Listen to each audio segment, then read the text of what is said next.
2020 foi um ano desafiador também para a natureza. Brasil e mundo viveram dias intensos de combate a incêndios que atingiram uma grande parte dos biomas e causaram prejuízos enormes para a biodiversidade e para a população. A costa oeste dos Estados Unidos, onde fica a Califórnia, foi devastada pelas chamas. Os incêndios, que ocorreram por quase 4 meses, deixaram mais de 40 mil desabrigados e mais de 30 mortes. Na Europa, o fogo também deixou uma parcela de destruição. A Austrália, a Indonésia, savanas e pradarias africanas e o Círculo Polar Ártico também registraram o avanço das chamas nos territórios. Os incêndios ainda foram responsáveis por uma emissão recorde de gás carbônico na atmosfera.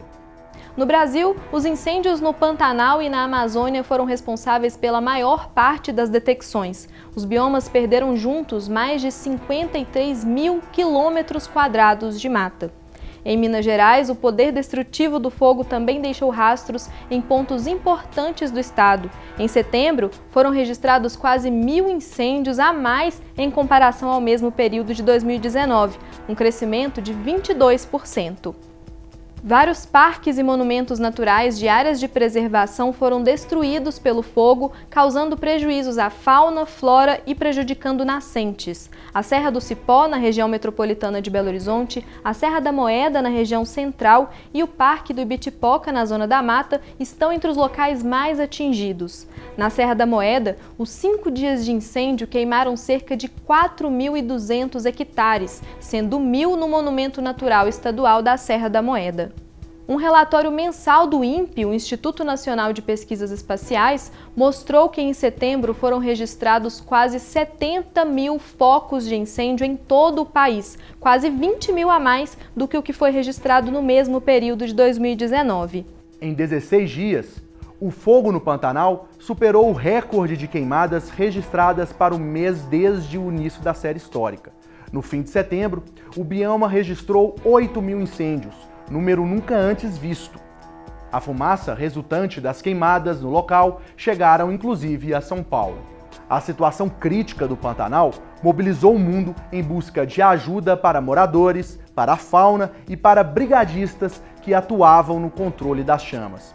O bioma abriga uma das maiores biodiversidades do mundo e o sofrimento dos animais nativos gerou uma grande comoção coletiva por todo o Brasil.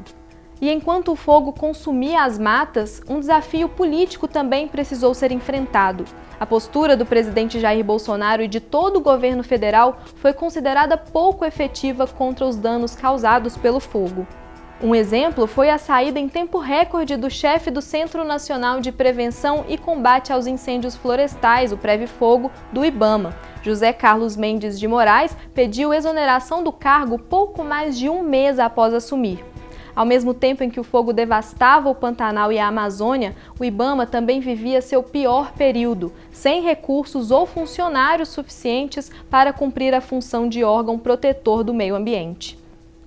Outro episódio marcante foi a fala do ministro do Meio Ambiente, Ricardo Salles, que atribuiu a explosão de queimadas no Pantanal em 2020 à falta de manejo do fogo nos 2 últimos anos. Sem apresentar provas, Salles afirmou que o manejo não teria ocorrido por questões ideológicas. Sobre o fogo que também se alastrou na Amazônia, o executivo insistia em questionar os dados do INPE, que é um órgão federal responsável pelo monitoramento. Esse mesmo comportamento foi visto e criticado em 2019, quando as queimadas na Amazônia geraram comoção mundial e instigaram pressões de vários países e organizações internacionais que exigiam do presidente mais cuidado com o meio ambiente do país. A postura mais favorável à exploração do que à preservação de Salles foi confirmada na reunião ministerial vazada no meio do ano. O encontro aconteceu no início da pandemia de Covid-19 e o vídeo mostrou o ministro sugerindo que o governo aproveitasse a atenção da mídia sobre a doença para passar medidas impopulares sobre o meio ambiente. Enquanto estamos nesse momento de tranquilidade no aspecto de cobertura de imprensa, porque só fala de Covid, e ir passando a boiada. E mudando todo o regramento e simplificando normas de IFAM, de Ministério da Agricultura, de Ministério do Meio Ambiente, de Ministério disso, de Ministério daquilo. Agora é a hora de unir esforços para para dar de baseada a simplificação de regulatório que nós precisamos, em todos os aspectos. 2020 também foi o ano em que a tragédia de Mariana, o maior desastre ambiental do país, completou 5 anos. O rompimento da barragem de Fundão da mineradora Samarco deixou 19 mortos, destruiu os povoados de Bento Rodrigues, Paracatu de Baixo e Gesteira e causou danos ambientais graves ao Rio Doce, onde uma trilha de lama de rejeitos correu até chegar ao mar no Espírito Santo. E mesmo após 5 anos, ninguém foi preso pelo crime e nenhuma casa foi entregue aos que viviam nos povoados destruídos. As famílias continuam vivendo em imóveis alugados pela mineradora. No início de dezembro, inclusive, a Samarco voltou a operar na cidade da região central. O rompimento da barragem da Vale em Brumadinho completou 1 ano em 2020. Apesar de ter provocado danos ambientais menores do que os vistos em Mariana, o desastre transformou a lama em sangue. 270 pessoas morreram e 11 permanecem desaparecidas sob os rejeitos que vazaram da estrutura. A Vale, a consultoria Tuvisud e 16 funcionários foram denunciados pelo Ministério Público, incluindo Fábio Schwartzman, que era presidente da mineradora na época do rompimento. Ele e os outros funcionários foram denunciados pelos crimes de homicídio doloso duplamente qualificado. Já no processo que inclui as empresas, todos respondem por crimes contra a fauna, crimes contra a flora e crime de poluição.